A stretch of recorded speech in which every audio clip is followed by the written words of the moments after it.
प्रेरित करते हैं निंदा करा करके महान बनाने के लिए। ये शब्द याद कर लो। जब तुम्हारी निंदा होने लगे, प्रतिकूलता होने लगे, विपत्ति आने लगे, संकट सताने लगे, तो जान लेना कि तुम्हारी अध्यात्म की भूमिका उठने वाली है। पक्का ये अध्यात्म की भूमिका उठना बहुत कठिन होता है। अध्यात्म का प्रवचन कर लेना बहुत सरल होता है, नहीं?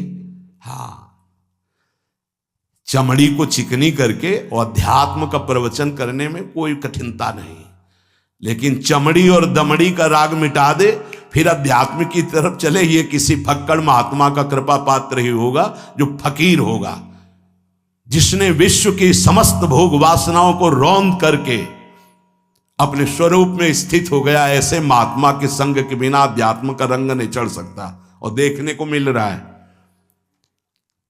जब तक हमें अध्यात्म का परिचय नहीं है तब तक कहीं भी हम राजी हो जाते हैं। अरे राजी होने को तो टाकीज के सामने देखो जाके, हजारों की भीड़ लगती, लाइन में खड़े होते हैं, पैसा देते हैं, और क्या देखने जाते हैं? झूठा तमाशा। उनको आप क्या कहोगे? ज्ञानी कहोगे? सत्संगी कहोगे? भीड़ का इकट्ठा हो जाना कोई अध्यात्म का चमत्कार नहीं होता। तो अध्यात्म का चमत्कार तो अंतर की वृत्ति का परिवर्तन हो जाना होता है। नहीं तो अगर एक नृत्य करने लगे ना तो हजारों उसको देखने खड़े हो जाते हैं।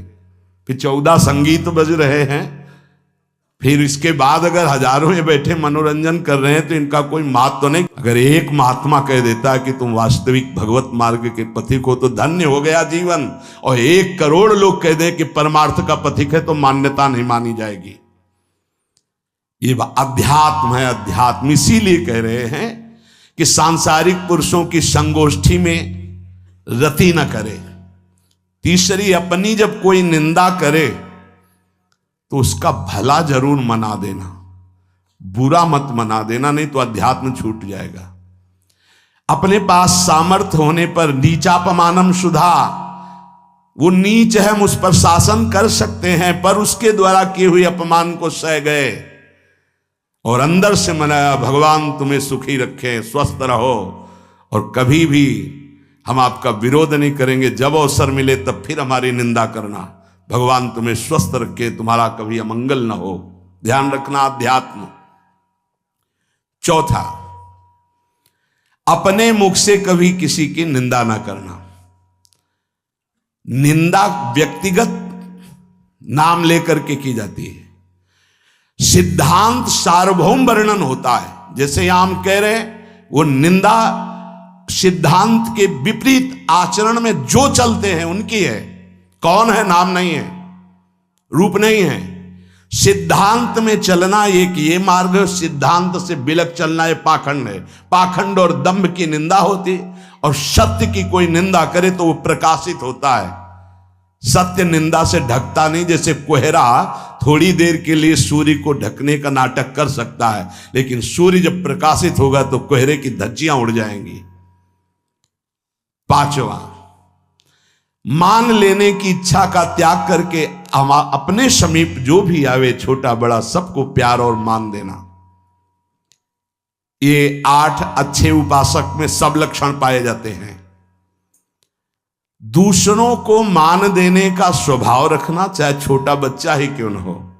ये नहीं ये धनी मानी बड़ा आकर के धन राशि दे रहा है तो उसका सम्मान हो रहा है, और एक छोटा प्रणाम कर रहा है उसकी तरफ देखा भी नहीं जा रहा। नहीं, बच्चे से लेकर कोई भी सबको एक ही प्यार की दृष्टि से देखना, भगवत भाव से देखना। अपने को मान रहित और दूसरों को मान देने का स्वभाव बना देना। 6वां, अपनी इंद्रियों को सदाचार परायण रखना। इंद्रियां ये सदैव व्यभिचार की तरफ भागती हैं। नेत्र व्यभिचार दोष, बार बार दूसरों के प्रति देखना आकर्षणकारी, कैसा भी दोष अंदर का भाव हो, नेत्र दोष। दूसरों की बातें सुनना, श्रवणेन्द्रिय दोष। वाणी से दूसरों की चर्चा करना, वाणी। ऐसे हर इंद्रिय अपने व्यभिचार में जाना चाहती है। सदाचार परायण उपासक होता है। कल की बात है, कल चिंतन हो रहा था श्रीमद् भगवत गीता जी का। अगर उपासक में सदाचार इंद्रियों की पवित्रता नहीं है तो ढकोसला के सिवा कुछ नहीं रहेगा। ये अच्छे से समझ लो। इंद्रियों का विलास चल रहा, खुला दिखाई देता है, खुला वो एक दृष्टि होती है, उसमें दिखाई देता है। अंतर में ब्रह्म बैठा हुआ शांत मौन है और ये समझ नहीं पा रहा, केवल नाटक पे लगा हुआ है। अपना मन, अपनी इंद्रियां यदि संयम में नहीं है, सदाचार में नहीं है, तो ढकोसला ही है, आडंबर ही है, नाटक ही है। पक्का समझ लीजिए। अगर वो संयमी नहीं है, जितेंद्री नहीं है, मनोनिग्रही नहीं, तो अध्यात्म क्या है? क्या प्रवचन हो रहा है? किस बात का प्रवचन हो रहा है? जो अनुभव हुआ उसका हो रहा है, शास्त्र सम्मत हो रहा है। जितेंद्रियता नहीं, इंद्रिय निग्रह नहीं, मनोनिग्रह नहीं। छठवां सदाचार परायण, अर्थात इंद्रिय और मन शास्त्राज्ञा के अनुसार चले। जिसका इंद्रिय मनोनिग्रह युक्त समय व्यतीत होता है भगवत चिंतन में, वो महापुरुष है। अभी वर्तमान में ही है, चिंता मत करो, स्थिति जागृत होने में देर नहीं। बंद रखो अपनी खिड़कियों को, कहीं माया की हवा ना घुस जाए। सच्ची सच्ची तुम में बहुत सामर्थ्य है, जागो। अगर झुक गए तो रौंद दिए जाओगे। एक एक बात अच्छे से समझ लो। मुस्कुरा के, प्रेम व्यवहार दिखा के, अपनापन करके फिर तुमको अधीन किया जाएगा। माया भगवती बहुत बलवती है। ऐसे करके फिर ऐसे प्रहार करती है, क्योंकि साधक बहुत प्रवीण है। ऐसे में अपने को बचा लेगा, लेकिन ऐसे में बचाना बहुत कठिन होता है। हमारी बात को समझ लेना, ऐसे में बचाना बहुत कठिन होता है, बहुत कठिन होता है। समर्पण का मिश, सेवा का मिश, अपनापन का मिश। हमारी इंद्री, हमारा मन बहुत धोखेबाज है, हमें कोई धोखा नहीं दे सकता। ये हमारा मन, हमारी इंद्रियां हमको धोखा देती है। साधु, साधक, परमार्थ पथिक, भक्त इस बात से परम सावधान। सदाचार और सरलता, संयम के साथ हमारा समय व्यतीत होना चाहिए। किसी के गवाही की जरूरत नहीं है, किसी के प्रमाण की जरूरत नहीं। आप खुद अपने हृदय की भूमिका को नाप लीजिएगा। कितनी ऊंचाई पर चढ़ रहे हो, आपको खुद अनुभव में समझ में आ जाएगा। जो इंद्रियों का गुलाम, मन के द्वारा भ्रष्ट आचरण करने वाला है, वो कुछ भी हो, कोई भी हो, कहीं भी हो, दुर्गति शब्द से ही संबंध है। जीते जी दुर्गति, फिर फांसी ऐसी लगे तेषम दुख न हो।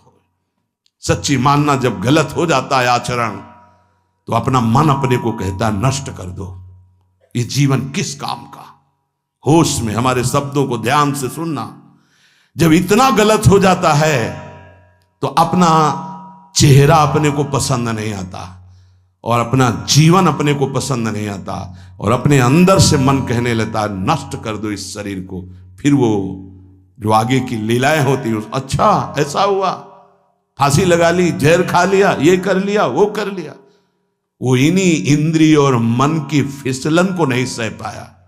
अच्छा, किसी महापुरुष का शासन नहीं था, नहीं, उस चूक में भी बचत हो जाती है। एक बहुत बड़े महापुरुष के समीप रहने वाले से चूक हो गई, तो उन्होंने अपने आसन के पास आसन लगवाया।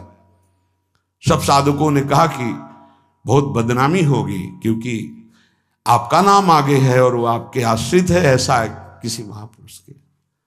उन्होंने कहा तुम क्या समझते हो, ये बाया है, चूक हो गई, अब इसको कभी चूक नहीं होगी ऐसा बना देंगे, कभी त्रुटि नहीं होगी, इसको ऐसा बना देंगे। और वो फिर ब्रह्मावर्त बिठूर में रहे, और बहुत अच्छे महात्मा हैं, अब भी हैं। अगर संत का शासन है और आपसे चूक भी हो जाती है, तो ऐसा बना देंगे कि दोबारा चूक नहीं होगी। पर इंद्रिय और मन को छूट देकर मनमानी आचरण करने वाला कभी साधक नहीं हो सकता, पक्का। और आप सच्ची मानना, आपकी एक बार इंद्रिय मन छूट हो गई तो जिंदगी भर दबे रहोगे, दहाड़ने लायक नहीं रहोगे। माया तुम्हारे को सदैव कोसती रहेगी, तुम्हारा हृदय जलता रहेगा। ऐसा कैसे हो गया, ऐसा कैसे हो गया। जब ऊंचाई की तरफ सोचोगे तो सामने वो अगर प्रायश्चित करके मिटा दिया है तो बात है, नहीं तो वो कर्म सामने आ जाएगा। लगेगा नहीं हम इसी ऊंचाई लायक नहीं, नहीं हम इस ऊंचाई लायक। आपसे प्रार्थना कर रहे, अगर चूक हो गई हो तो उसको मिटा दो, नहीं आगे बढ़ने में बाधा पहुंचा देगा। अपने गुरुजनों से सलाह करके उसका प्रायश्चित कर लेना चाहिए। अगर गुरुजन कर दे जाओ कुछ नहीं तो कुछ नहीं, खत्म खेल, वो निपटा देंगे, वो करुणामय है, उनमें बड़ी सामर्थ्य है। पर छठवां सूत्र, सदाचार संयम जितेंद्रियता मनोनिग्रह साधक में होना ही चाहिए। जो साधक एकांत में मनोरंजन करके अपने जीवन को नष्ट कर रहे हैं, अच्छा होता गृहस्थ धर्म में रहते, बाल बच्चे पैदा करके मेहनत करके धर्म पूर्वक कमाते और समाज की सेवा करते। यदि अखंड ब्रह्मचारी वैराग्य मार्ग के पथिक हो तो चूक ना होने पावे प्रार्थना करते हैं। इंद्रियों को शिथिल ना होने देना, मन को शिथिल मत होने देना, नहीं तो ऐसा बंधन ये बांध देते हैं कि बड़े बड़ों को सर झुकाकर चलना पड़ता है। रौंद देती है माया, ध्यान रखना, सर उठाने लायक नहीं रह जाता। अगर इंद्रिय जन्य भोगों का आकर्षण नष्ट कर दे तो अपना मन अपने को जलाता रहता, धिक्कार देता रहता। कैसे हो गया ऐसे, तो कैसे हो गया। कीन हो इस कबहू अभिमाना, सुख हो वंचा कृपा निधाना। कहीं अभिमान हो गया कि मैं ब्रह्मचारी हूं, मैं जितेंद्री हूं, मैं मनोनिग्रही हूं, तो ठाकुर जी ने दाना फेंक दिया, देख भला मनोनिग्रही है तो मत चुन। लेकिन कृपा पात्र साधक पुनः अपने आप को सावधान करके सदाचार में ही स्थित रहे। आज सदाचार को समझा ही नहीं जा रहा कि सदाचार है क्या। सातवां, किसी भी पद को साधक कभी स्वीकार न करे। समाज में बड़े पद मिलते हैं, यहां भगवत प्राप्ति की वार्ता हो रही। किसी भी पद, किसी भी सम्मान को स्वीकार न करें। ये सब उपाधियां हैं, अगर उपाधियां स्वीकार की तो उपद्रव शुरू हो जाएंगे। कोई उपाधि स्वीकार न करो तो इतने महान बन जाओगे कि पूरे विश्व में तुम ही होगे। ये भी बात याद कर लो। कोई भी छोटी मोटी उपाधि स्वीकार की तो उस महान को नहीं प्राप्त कर पाओगे। विश्व में तुम ही होगे, या तो ज्ञान में तो एक तुमसे बड़ा कोई है नहीं, और अगर भक्ति में तो तुमसे छोटा कोई नहीं, तो विश्व में तुम ही तो हुए ना। सब बड़े और आप छोटे, विश्व में आप प्रणादपि सुनीचेन, और ज्ञान तो हम ब्रह्मास्मि, सबको समेट लिया अपने में, एक के सिवा दूसरा कोई नहीं। यह है उपाधि रहित महापुरुष की स्थिति। कोई उपाधि स्वीकार न। अनंत ब्रह्मांडों का महारत्न इंद्र नीलमणि, जहां जहां भक्त मेरा चरण रखे वहां वहां रखूं हाथ, पीछे पीछे मैं फिरूं कभी न छाड़ूं साथ। इससे बड़ा कोई पद होगा। निरपेक्षम मुनिम शांतम निर्वैरम समदर्शनम अनुब्रजाम्य हम नित्यम पूये अत्यंगुरेणु भी। जिसकी चरण रज लेने के लिए परब्रह्म परमात्मा पीछे डोलता है, वो है ये पद। जब कोई पद नहीं स्वीकार करता तो ये पद प्राप्त होता है। इसलिए सातवां, किसी भी उपाधि को, पद को साधक कभी स्वीकार न करे। आप यहां के अमुक बन करके अमुक नहीं, सेवाएं सब हैं पर सेवक हूं, कोई पद नहीं। देख लो बड़े बड़े महापुरुषों को। पूज्यपाद उड़िया बाबा जी ने जब देखा तो दंड का विसर्जन कर दिया कि पद की तरफ एक घसीट रहा है। गंगा जी में महाप्रभु चैतन्य देव जी ने गंगा जी में जो हमारे परम पद के बीच में आएगा वो सबका प्रवाहित कर देना ही उचित है। बहुत समझना, पूरे जीवन भर याद रखना, यह अध्यात्म है। अध्यात्म कभी कोई भी उपाधि स्वीकार ना करे। वो बहुत जल्दी उपाधियां सामने लिख दी जाती है, तभी कोई वो स्थिति ही नहीं आती। उपाधि, हमारे ब्रजमंडल में एक से एक महापुरुष हुए हैं। बाबा प्राण धन रहे हैं, कितने संत महापुरुष, और उनको यहां प्यार से ब्रजवासी जन मेरो बाबा प्रिया प्रीतम के लाडले। कोई उपाधि नहीं, कोई पदवी नहीं, कोई प्रतिष्ठा नहीं, और 8वां ये आखिरी, किसी भी परिस्थिति में अपने आराध्य देव का चिंतन ना छूटने पावे, पूर्णता। ये तभी हो सकता है जिसके जीवन में ये 3 बातें हैं।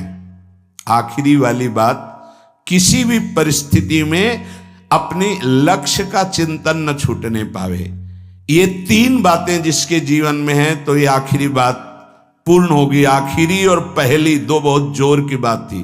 पहली थी किसी संत महापुरुष का शासन, और पूर्णता आई किसी भी परिस्थिति में अपने लक्ष्य का चिंतन न छूटना। बीच में अपने आप सब आ जाएगा। 3 बातें, पहली व्यवहार शुद्धि, दूसरी नियम निष्ठा, और तीसरी प्रतिज्ञा पालन। तुम चाहे जिस संप्रदाय के हो, जिस वर्ण के हो, चाहे जिस आश्रम के हो, और चाहे जो हो, यदि तुम परमार्थ के पथिक हो, ये 3 बातें नहीं है तो तुम्हारा पतन हो चुका है। पतन हो जाएगा नहीं, नाप लो, तुम्हारा पतन हो चुका है।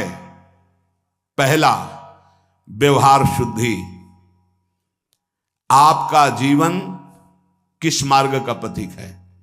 बोले गृहस्थ। आप अपनी मर्यादा में, आपकी जो मर्यादा है प्रवृत्ति मार्ग की, उसी के अनुसार एक सीमा में रहकर आपका इंद्रियजन्य व्यवहार। दूसरा, आप कौन? विरक्त मार्ग के पथिक।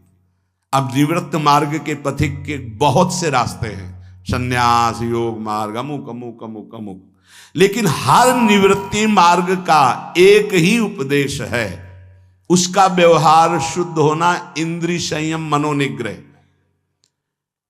अगर वैरागी होकर इंद्रिय संयम नहीं है, मनोनिग्रह नहीं, तो उसका व्यवहार अशुद्ध है। इसी में सब आ जाएगा, सब कुछ, सारा व्यवहार आ जाएगा। गृहस्थ होकर यदि उस सीमा के अंतर्गत नहीं, बाहर भ्रष्ट है, तो साधक ही नहीं। विरक्त होकर यदि उसका व्यवहार शुद्ध नहीं, देखो चूक हो जाना अलग बात होती, हो गई गलती, सुधार कर लो, पूरे जीवन में पुनरावृत्ति ना हो।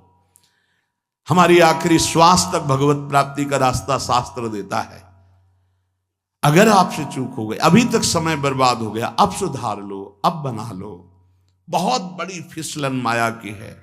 अगर आपको समझ में आ गया कि अब हमें सुधरना चाहिए, आज से सुधर जाओ, आज से भगवत प्राप्ति हो जाएगी। बड़ा अनुभव हो जाएगा आपको कि पीछे मैं ऐसा, अब आगे चल करके ऐसा भगवत कृपा से हो गया।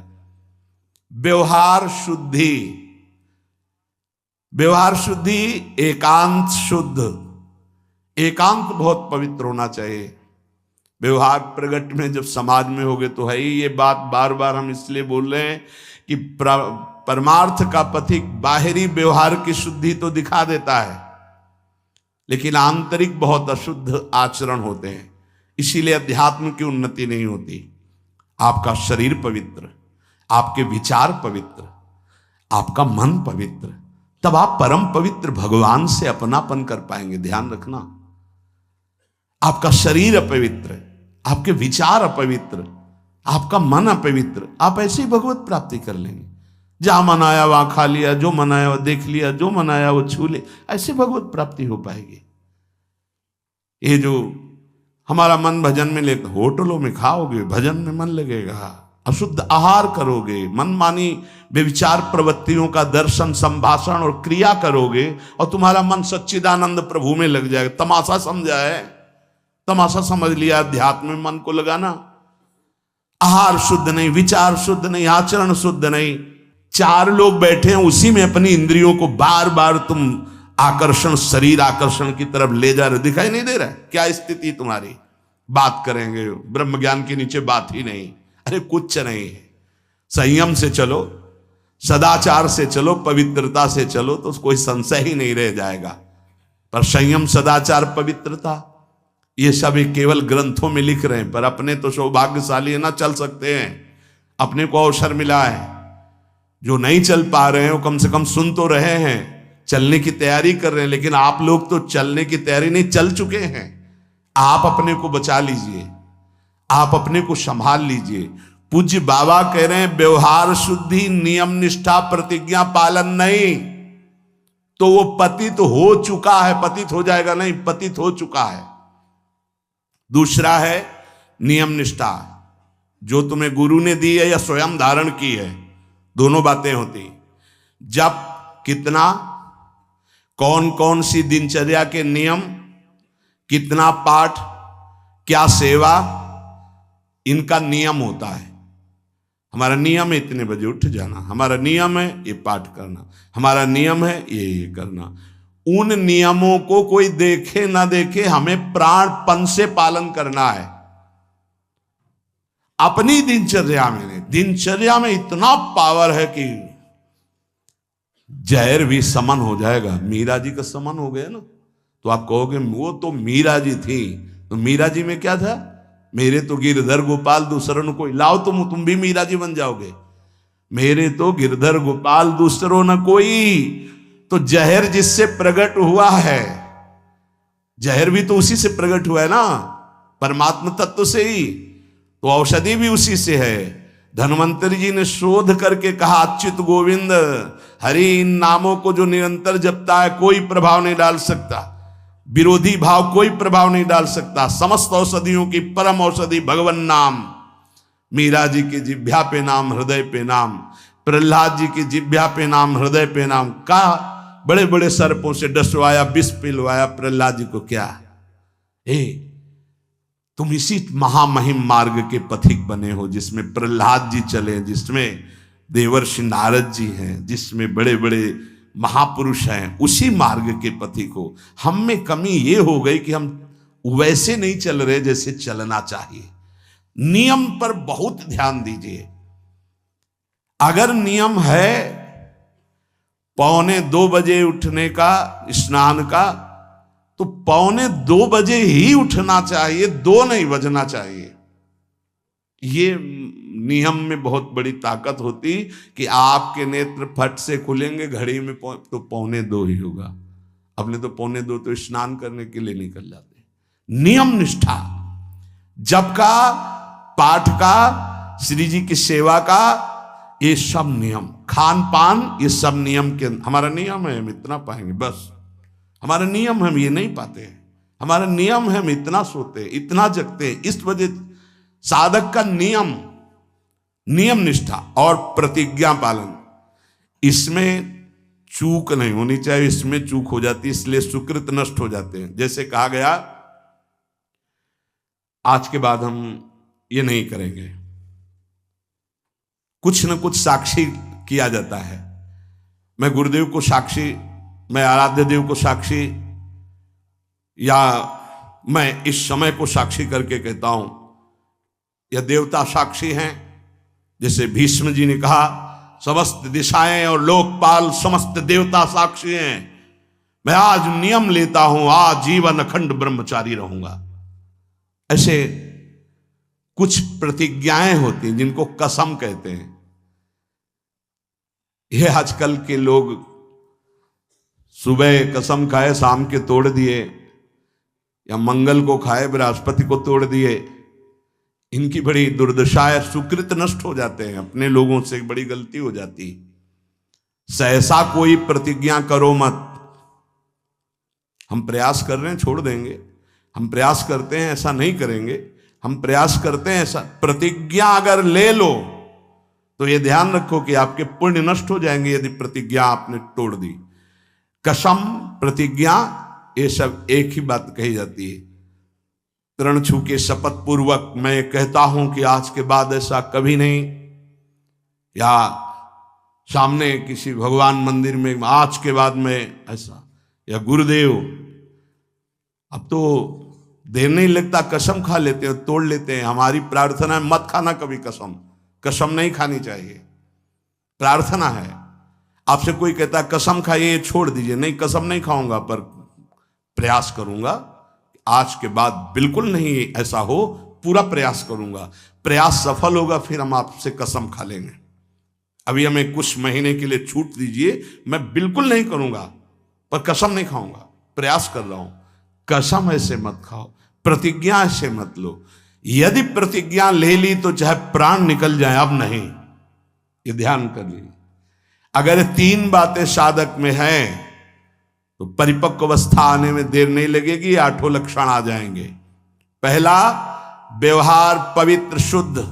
दूसरा, जितने नियम लिए हैं निष्ठापूर्वक निर्वाह। तीसरा, प्रतिज्ञा करिए मत, तो कर ली प्रतिज्ञा तो जीवन चाहे नष्ट हो जाए प्रतिज्ञा नहीं टूटेगी। जैसे ये प्रतिज्ञा ही है वैराग्य भेष, इसमें कसम खाई नहीं जाती, स्वाभाविक कसम है। अब देख लो इसके निर्वाह का क्या जीवन होता है। ये हर समय हमको याद दिलाता रहता है कि तुम बैरागी हो, विषयी नहीं हो, तुम महात्मा हो, साधारण जीवात्मा नहीं हो, तुम भगवत मार्ग के पथिक हो, तुम सांसारिक मार्ग के नहीं हो। अब बस इस एक प्रतिज्ञा का पालन कर लो, भगवान मिल जाएंगे। ये हर समय उपदेश देता रहता है। जब भगवावस्था धारण कराया गया था तो यही कहा गया था, जब संन्यास वेश, ध्यान रखना ये काषाय वस्त्र की मर्यादा को रखना। ये वेश है, ये पवित्र वेश है, ये त्रिभुवन पावन करने वाला वेश है। इसको समझते रहना, ये हर समय तुम्हें जागृत रखेगा कि तुम किस मार्ग के पथिक हो।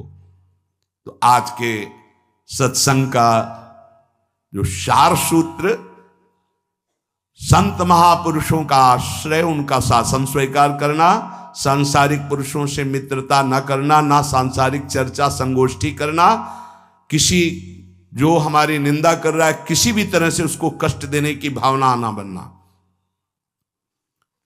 अपनी वाणी से कभी किसी की निंदा न करना, छोटे से बच्चे को भी मान देने का स्वभाव रखना, किसी से सम्मान प्राप्ति की इच्छा न रखना, सदाचार सरलता के साथ तुम्हारा संयम जितेंद्रियता पूर्वक समय व्यतीत होना चाहिए। प्रतिष्ठा किसी भी तरह की पद उपाधि साधक जीवन में स्वीकार न करे। आखिर निरंतर अपने लक्ष्य का चिंतन करे। इसकी पूर्ति के लिए व्यवहार शुद्धि, नियम निष्ठा और प्रतिज्ञा पालन जीवन भर तीनों। अगर ये तीनों कहीं भी फिसल रहे तो तुम पतित हो चुके हो। तभी पतित हुआ पुरुष कभी प्रतिज्ञा का पालन नहीं कर पाता, पतित हुआ पुरुष कभी नियम निष्ठा में नहीं चल सकता, पक्की दिनचर्या नहीं हो सकती। उसकी व्यवहार शुद्धि कैसे कही जाए जब पतित हो गए। देखो, और पतित को भी पावन करने का रास्ता है भगवान की शरण। अब भी आपके पास चांस है, आप अपने को भगवत प्राप्त महापुरुष बना सकते हैं। आप अपना जीवन परम कल्याण कर सकते हैं। आप जीवन